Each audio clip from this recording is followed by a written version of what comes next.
Bonjour et bienvenue pour ce deuxième épisode d'une tasse de thé santé. Je suis ravie de vous retrouver pour faire le tour des actualités santé addiction. Mais tout d'abord, je vais vous présenter ma tasse pour ce mois-ci. Alors, il s'agit d'une tasse en porcelaine ancienne, une porcelaine anglaise que j'affectionne particulièrement. Et aujourd'hui, j'ai décidé de déguster un thé noir aux fruits rouges et je vous invite à faire de même. Prenez une boisson chaude, installez-vous confortablement et c'est parti, on y va! Alors, pour cette première actualité, j'ai choisi de vous annoncer le thème de la prochaine journée mondiale sans tabac qui se tiendra le 31 mai 2024. Chaque année, depuis 1987, l'OMS organise cette journée. L'OMS qui est l'Organisation mondiale de la santé. On va vous mettre un lien en barre d'infos pour que vous puissiez aller visiter le site de l'OMS et la page du 31 mai précisément, où là vous allez pouvoir découvrir toutes les actions qui ont déjà été menées et pourquoi pas, cela va vous inspirer pour vous-même proposer quelque chose. Et puis aussi, je voulais rajouter que le 31 mai, finalement, est une date un petit peu anniversaire pour tous ceux qui ont pu arrêter de fumer avec le mois sans tabac, par exemple. Eh bien, ils sont à 6 mois de leur arrêt. Donc, c'est un petit temps pour prendre un peu de recul sur tout le chemin parcouru, tous les avantages et bénéfices acquis. Donc, j'en profite aussi pour dire, au nom de l'équipe Moi sans tabac, qu'on est là pour vous soutenir et que bien entendu on est derrière vous et on vous soutient dans cette démarche. Deuxième actualité, direction la ville de Paris et précisément le 19e arrondissement. Alors que se passe-t-il là-bas? Eh bien dans une maison de santé, la ville de Paris, en association et partenariat avec l'INCa, l'Institut national du cancer, a décidé de proposer un programme d'aide à l'arrêt du tabac construit autour de l'activité physique adaptée. Alors pourquoi un tel programme? Eh bien parce que 17 études ont été menées et sur ces 17 études, 16 ont montré l'effet positif de la pratique de l'activité physique adaptée lorsque des personnes se lancent dans l'arrêt du tabac. De plus, cela a permis à ces 50 personnes environ qui ont pu intégrer ce programme d'avoir une pratique d'activité physique alors qu'ils étaient très éloignés de toute pratique sportive.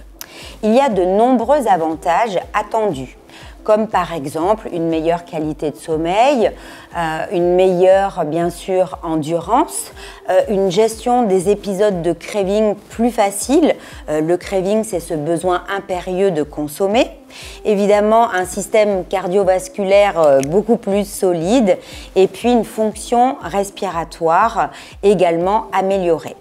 Il y avait aussi un autre intérêt qui a été noté, c'est que souvent, ces personnes souffrent d'isolement et le fait d'intégrer un programme et de pouvoir le suivre avec d'autres participants, eh bien, aide à lutter contre l'isolement. On va vous mettre en lien, en barre d'infos, le flyer de ce programme qui peut-être va vous inspirer dans vos structures et que vous aurez vous aussi envie de construire. Dernier point concernant cette actualité, comment ces personnes ont-elles pu rejoindre ce programme? Eh bien, il fallait un entretien individuel d'évaluation, une consultation de tabacologie, couplé avec un entretien avec un professeur d'activité physique adaptée. Le programme dure 6 mois.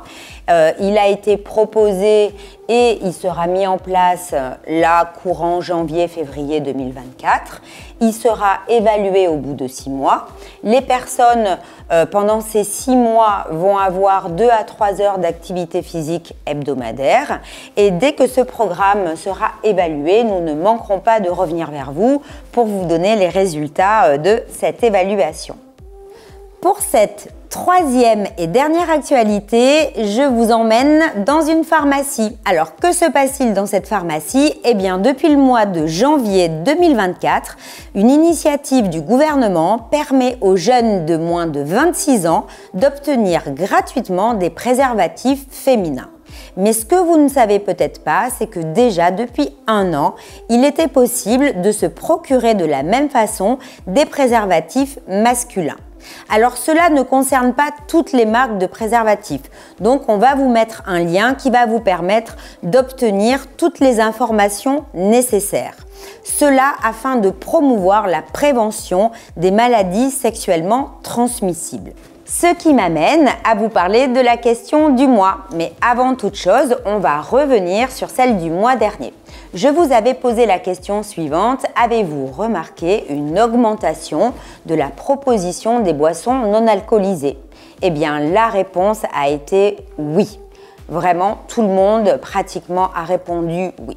Donc déjà, je vous remercie d'avoir joué le jeu du sondage. Et puis pour ce mois-ci, la 3e actualité va m'aider à vous poser la question suivante. Est-ce que vous étiez informé effectivement de la gratuité de ces préservatifs masculins, féminins pour les moins de 26 ans? Donc répondez en commentaire oui ou non, et puis on reviendra le mois prochain sur ce petit sondage. Donc si vous n'étiez pas au courant, eh bien je suis ravie d'avoir pu vous informer, et surtout n'hésitez pas à en parler autour de vous, c'est très important pour diffuser la bonne information. Passons maintenant, avant de nous quitter, à l'outil du mois. Eh bien l'outil du mois est un site qui s'appelle Addicted, le village des addictions. Mais sur ce site, qu'on vous laisse découvrir, comme toujours vous aurez le lien en barre d'infos, vous allez trouver des outils très intéressants. Et parmi ces outils, il y a des tests, des auto-questionnaires précisément, que vous allez pouvoir proposer à vos patients et qui pourront être un pas en avant dans le parcours de soins. C'est aussi un moment pour avoir des débuts de réflexion et des prises de conscience sur les consommations. Donc ces tests, ces autotests, ces auto-questionnaires vont pouvoir être sur la consommation de tabac, la consommation de cannabis ou d'alcool, mais aussi vont pouvoir concerner des addictions comportementales. Donc, on vous mettra le lien vers le site pour que vous puissiez orienter vos patients, les personnes de votre entourage. Encore une fois, vous avez la possibilité ou de donner les liens. Les personnes le font en direct sur le site et ont le résultat instantanément de l'évaluation de leurs réponses. Ou bien vous pouvez les imprimer, la personne revient vous voir avec et vous pouvez en discuter. C'est vraiment un site très riche de beaucoup de ressources, mais je voulais mettre en lumière celle-ci particulièrement. Je vais vous souhaiter une très bonne journée. Merci beaucoup d'avoir suivi cet épisode et je vous dis au mois prochain.